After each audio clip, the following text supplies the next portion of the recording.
The smell of burning corn still clings to my memory like smoke trapped in old clothes. I remember standing in what used to be 40 acres of perfect heritage corn, stalks tall as dreams, soil black as ink, morning dew glittering like glass.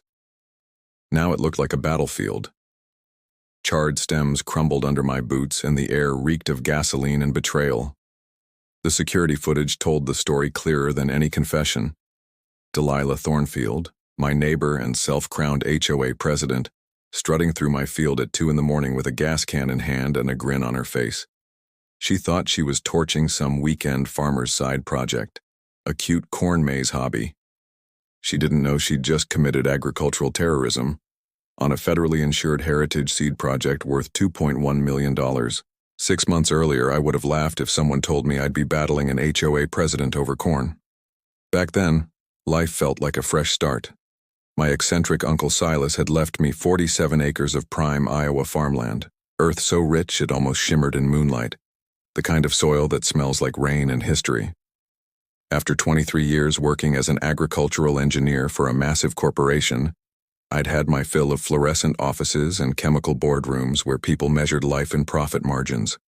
When a patent lawsuit finally paid out, I took my wife Nora and our teenage daughter Iris and traded Chicago's concrete for cornfields and quiet. Nora, a librarian tired of suburban gossip about nothing, called it her great escape. Iris grumbled at first but secretly loved the space, a whole world where her TikToks wouldn't scandalize the neighbors. Uncle Silas had been a genius in his own quiet way. His farmhouse looked like chaos to most. Stacks of dusty journals, jars of seeds labeled in shaky handwriting, but buried in that clutter was treasure. He'd been preserving 12 rare corn varieties since the Carter administration: Cherokee Purple Flint, Painted Mountain, Glass Gem, names that sounded like folklore, kernels that gleamed like jewelry under sunlight. When I contacted Dr. Rachel Yamamoto at the University of Iowa's Agricultural Extension, her excitement nearly vibrated through the phone. These genetic strains hadn't been seen in labs for a century. We struck a partnership immediately. She'd handle the research, I'd handle the dirt. What started as a personal project soon grew into a federal preservation program. The insurance coverage alone cost me $3,200 a year, but the heritage crop policy valued each genetic line like gold. I wasn't just farming anymore, and I was guarding living history.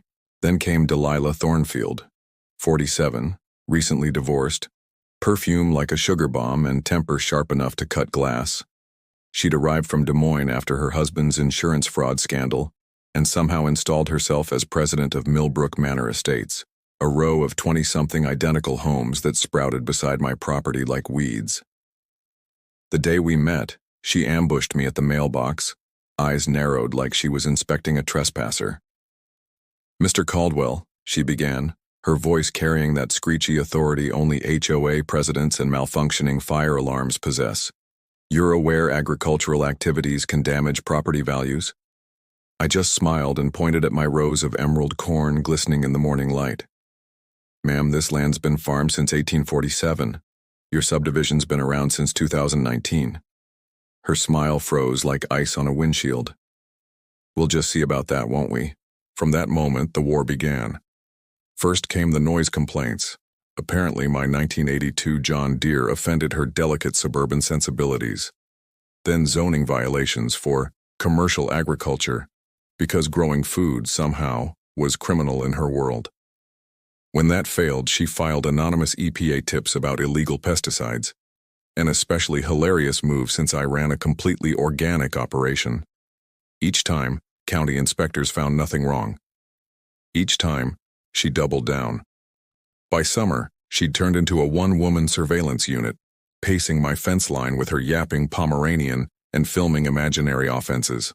I called it the Daily Karen Safari.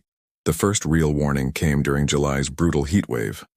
One morning I noticed rows of corn wilting in perfect geometric patterns, the telltale sign of herbicide damage. When I confronted her, she batted her mascara-crusted lashes. "Just overspray from my dandelion treatment," she said sweetly. "Funny," I replied. "I've never seen dandelions grow in rectangles." Her smile cracked. That was when I realized this wasn't just some nosy neighbor. She was unhinged. By August, she escalated again, using a new township noise ordinance to file daily complaints. The compliance officer, conveniently her cousin Garrett, arrived sweating through his polyester shirt and waving a clipboard like it was the Bible. I poured coffee and quoted Iowa's right to farm statute word for word, protection for any farm established before residential development. My land predated her subdivision by 72 years. The look on Garrett's face when he realized it? Priceless. But that legal skirmish unearthed something far better. While reviewing property records for my defense, I discovered her pristine white vinyl fence, that symbol of HOA perfection, was 3 feet onto my land. A professional survey confirmed it. 3 feet might sound small, but on Iowa farmland, that's 15 grand in soil value. I served her a formal notice to remove it. She opened her door wearing a robe and some kind of green facial mask that made her look like a zombie avocado. "You can't prove anything," she shouted. "By who, your cousin Garrett?" I replied. Her face turned red beneath the mask. That night my cameras caught her again, sneaking through my field with a sprayer, spelling out the word move in dead stalks. It was no longer just harassment. It was sabotage. When I showed the footage to Deputy Tommy Brennan, a local farm boy turned lawman, he whistled low. "She's losing it, Ezra. Document everything. People like her always go nuclear before they quit." He was right. Because that night, while the air smelled of rain and ripening corn, I saw her silhouette in her upstairs window, pacing, phone pressed to her ear. She wasn't done. She was plotting something worse. Something that would turn our quiet Iowa town into a headline. September rolled in with mornings so crisp you could almost taste the change in the air. But peace was a luxury I no longer expected. The corn was high, nearly ready for harvest, golden tassels brushing the sunrise. Yet the tension around Millbrook Manor was thick enough to choke on. Delilah hadn't backed off. If anything, she'd doubled down, shifting her campaign from noise and nuisance to full-blown bureaucratic warfare. It started with a storm of anonymous complaints, EPA, OSHA, even state revenue departments. Each letter sounded official, each accusation ridiculous. Illegal pesticide use, unsafe grain storage, unreported farm income. Apparently, growing corn made me Al Capone. Each new inspection devoured time, energy, and patience. I'd open my mailbox and find another government seal, another stack of forms. Inspectors trudged through my fields with clipboards and solemn faces, measuring everything twice, photographing my grain silos like they were crime scenes. But what Delilah didn't realize was that I'd once lived in that corporate world. I knew how bureaucracy worked. Paper trails, metadata, timestamps.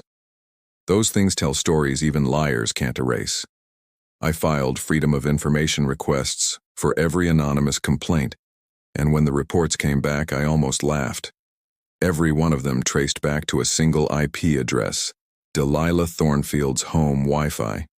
She hadn't even bothered to mask it. She'd been inventing fake names.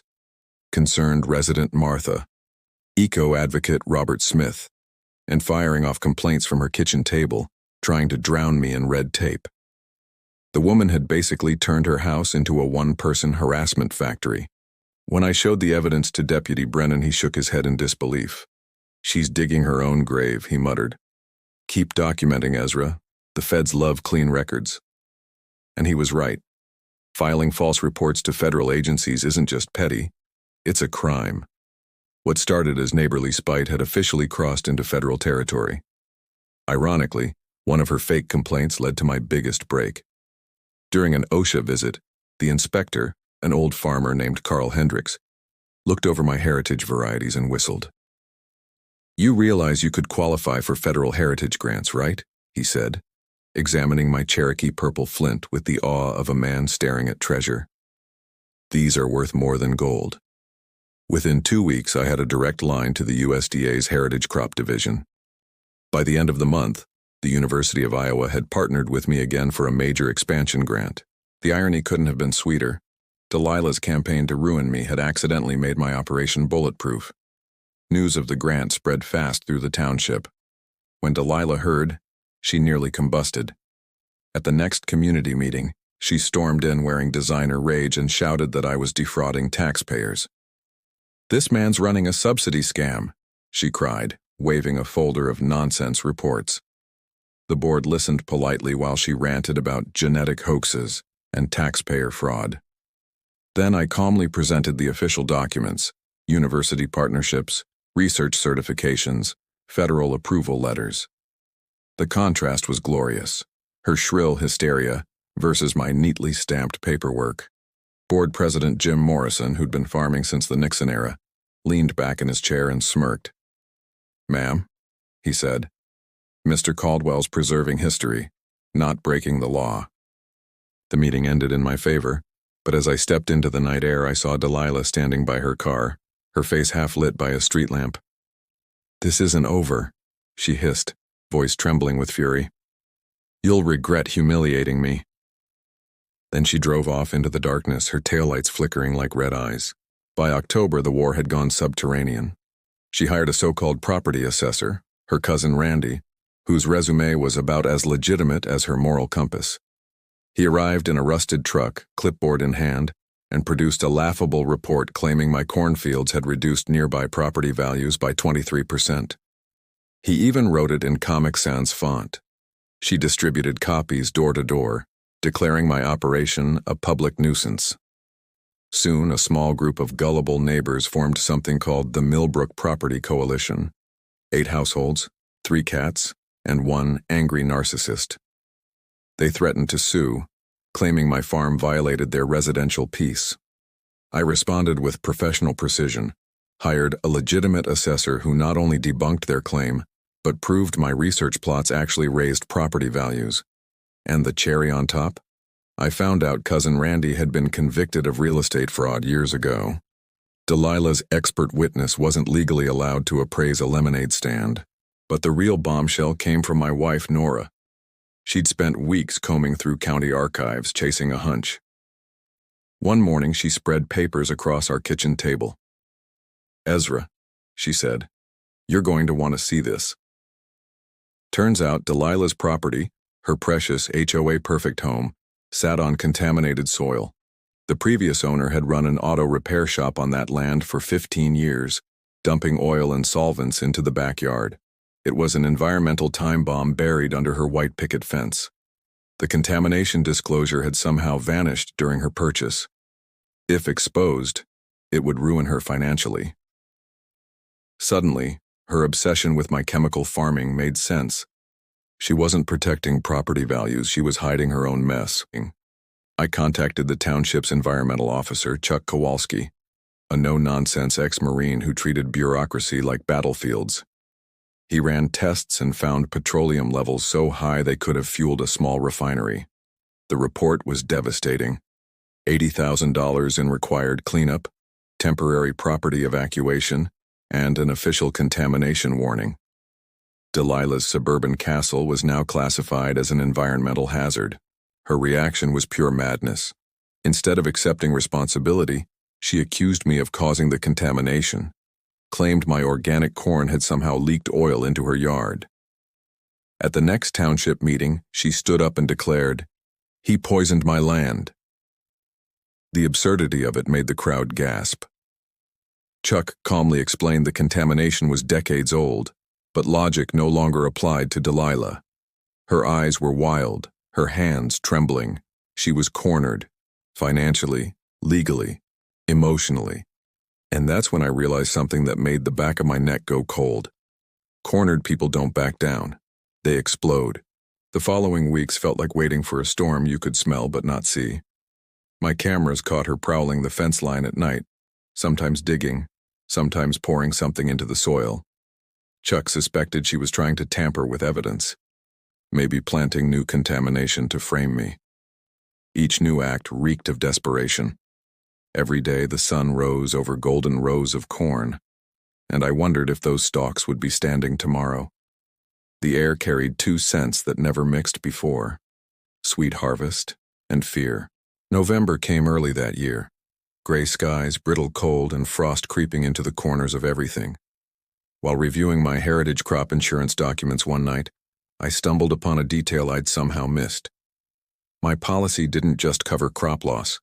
It covered genetic research, biodiversity impact, and research reconstruction, meaning that if anyone destroyed my heritage varieties, it would trigger an automatic federal investigation under agricultural terrorism statutes. It wasn't just vandalism anymore, it was a federal crime, one with 20-year penalties.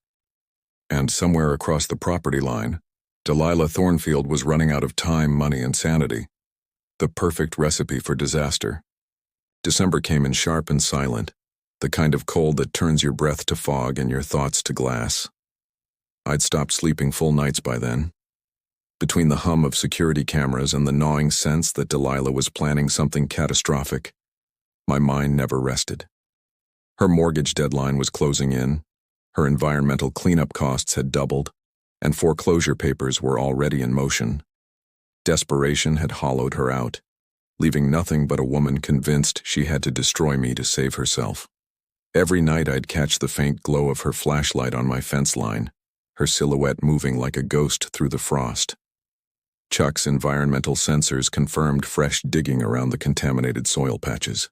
It was clear she wasn't cleaning up the mess. She was trying to bury new evidence. By mid-December, I decided to stop waiting for the next blow and start preparing for it. I gathered my allies, Dr. Rachel Yamamoto from the university, Chuck the environmental officer, Deputy Brennan, and Maya Patel, a crop insurance investigator who specialized in agricultural fraud. Together, we sat around my kitchen table, coffee steaming, a stack of files spread like blueprints for war. If she destroys even one of your seed lines, Maya warned, it won't be vandalism. It's agricultural terrorism. The FBI gets involved, minimum 15 years. Chuck nodded grimly. She's already crossed enough federal lines to make an agent's career, he said. But desperate people don't think about careers. They think about escape. That's when I realized how bad it could get. Delilah wasn't just angry anymore. She was cornered, her world collapsing. And cornered animals lash out. We installed new night vision cameras, motion sensors, and hidden microphones covering every approach to my fields.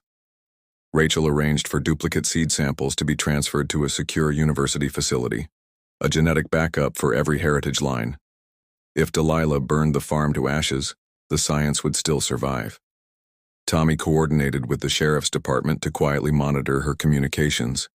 Within a week, we discovered she'd been buying gasoline and contacting her ex-husband, a man fresh out of prison for insurance fraud. Then came January, the month the snow refused to melt. One night, cameras caught Delilah trudging across the frozen ground with several small containers. When Chuck analyzed the residue the next morning, his face turned pale. European corn borer larvae, he muttered. Imported. Illegal here. She'd tried to unleash invasive pests to destroy my stored seed corn, thinking no one would trace it. But importing and releasing non-native agricultural pests is a federal bioterrorism charge. She didn't know it yet, but she'd just written her own arrest warrant. Still, she kept spiraling. In February, she tried bribing her cousin Garrett, the same compliance officer who'd once fined me for noise complaints, offering him cash to falsify environmental reports. What she didn't know was that Tommy had already set up a sting operation. Hidden cameras caught everything.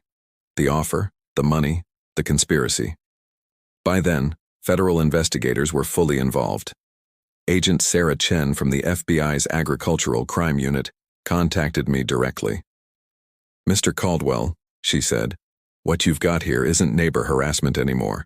It's organized criminal activity." March thawed the snow, but not the tension. Delilah, now under silent surveillance, made her most brazen move yet. One night, Chuck's soil monitors detected contamination spikes near my irrigation system.